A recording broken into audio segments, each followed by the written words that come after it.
Bonjour chers frères et sœurs en Christ, que la grâce, la paix et la miséricorde de notre Seigneur Jésus-Christ vous soient abondamment multipliées.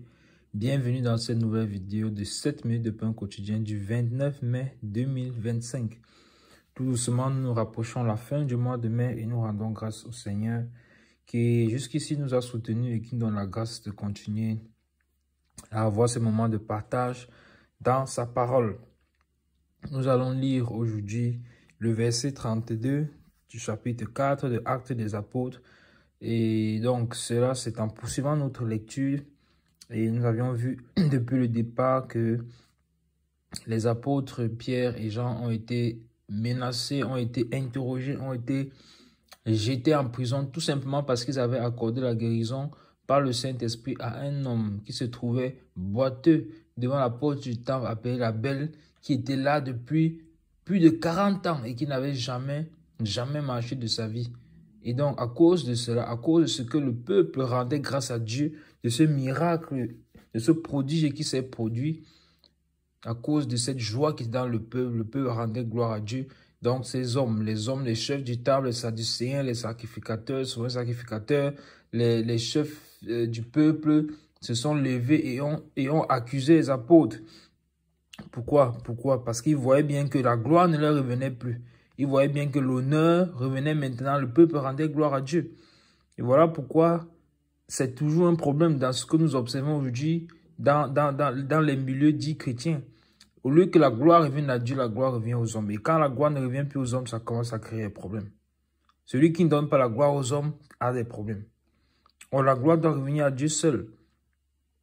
Et non seulement cela, l'évangile de Christ était propagé. Il voyait que les gens commençaient à se détourner de leur enseignement pour suivre les enseignements du Seigneur Jésus.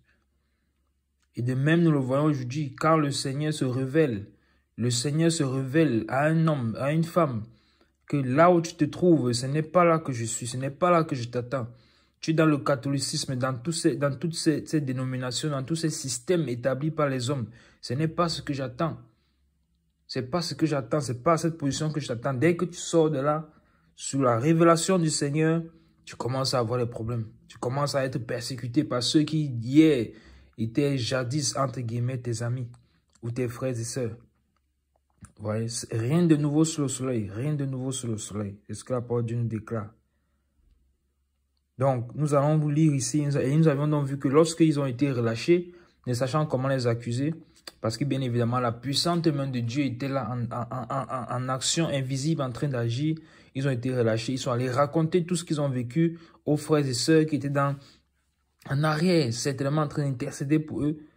Ils ont raconté cela, et lorsque les frères ont suivi cela, les frères ont élevé la voix, et ils ont invoqué Dieu, le Père et qui est en même temps Dieu. Et ils ont invoqué le Seigneur, et le Seigneur est venu en aide. Ils n'ont pas demandé au Seigneur de les préserver du danger. Non, ils ont dit, Seigneur, étends ta main pour que davantage se fassent des miracles. Donc, s'il faut qu'à cause d'un miracle, on a jeté les disciples en prison, ils disent que, Seigneur, plus de miracles, on s'en fout si on va en prison. Pourquoi? Parce que leur vie était complètement dédicacée au Seigneur. Et nous avions donc vu que, voilà un enseignement puissant que nous devons tirer pour nos propres vies, dédicacer nos vies au Seigneur. La parole de Dieu déclare que notre corps est le temple du Saint-Esprit et que nous lui appartenons et qui appartient à Dieu. Donc nous appartenons au Seigneur. Donc il dit qu'il doit faire de nos vies ce qu'il veut. Et l'apôtre Paul dit qu'il a regardé tout ce qui pouvait être un gain pour lui comme de la boue afin de gagner Christ. Pourquoi? Parce qu'il a dédicacé son corps au Seigneur. Amen. Donc donnons-nous à Dieu, offrons-nous à Dieu comme un sacrifice vivant de bonne odeur, agréable à Dieu. Ils ont élevé cette prière et le Seigneur les a remplis du Saint-Esprit à nouveau. Quel était le but de ce remplissage? Le but, c'était clairement que leur prière soit exaucée, c'est-à-dire qu'une portion encore du Saint-Esprit, ils ont encore été remplis pour que quand ils sortent annoncer l'évangile, qu'ils se fassent encore des prodiges, des miracles, tels qu'ils ont demandé. Parce que il s'est produit la même scène pratiquement que lors de la Pentecôte. Là qu'ils ont fini de prier, nous avons vu au verset 31, le lieu où ils étaient rassemblés trembla.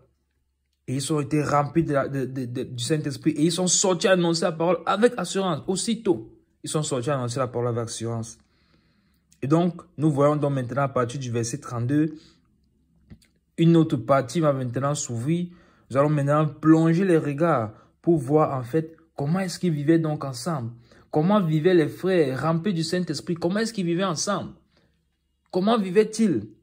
Le verset 32 déclare donc, le verset que nous lisons aujourd'hui, « La multitude de ceux qui avaient cru n'était qu'un cœur et qu'une âme. Nul ne disait que ses biens lui appartenaient en propre, mais tout était commun entre eux. » Amen. Mes bien-aimés, lorsque vous lisez ce genre de passage, ce genre de verset, est-ce que vous n'êtes pas challengé? Est-ce que ça ne vous challenge pas? Ou bien pendant que tu lis ça, pendant que tu écoutes ça, directement les raisonnements commencent à monter, à arriver dans ta tête. Que non, c'était à l'époque, c'était au tout début. C'était normal, ils pouvaient mettre les choses ensemble, ils n'avaient pas encore assez de biens.